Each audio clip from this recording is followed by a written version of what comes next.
tunggal putra kita masih ada.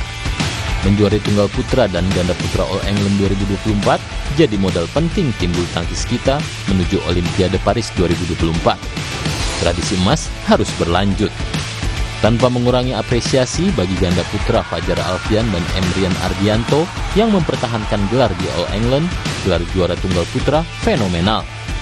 Kesuksesan Jonathan Christie, sejarah baru terlahir lagi seiring terciptanya final sesama pemain Indonesia. Terakhir, final antar pemain Indonesia tercipta pada 1994 ketika Haryanto Arbi berlaga melawan Ardi B. Wiranata di laga puncak.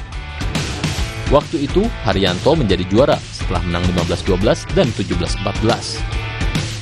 Jojo tampil sebagai juara All England 2024 setelah menang 2 game, 2-1 final membuktikan tunggal putra Indonesia masih ada, mampu bersaing, dan layak diperhitungkan oleh lawan-lawan kita. Di dunia olahraga, kata kuncinya adalah daya saing.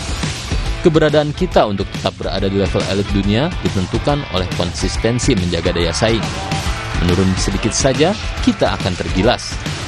Ketiadaan juara tunggal putra Indonesia di berbagai kejuaraan penting, bahkan dalam kurun waktu 10 tahun lebih, Olimpiade Paris 2024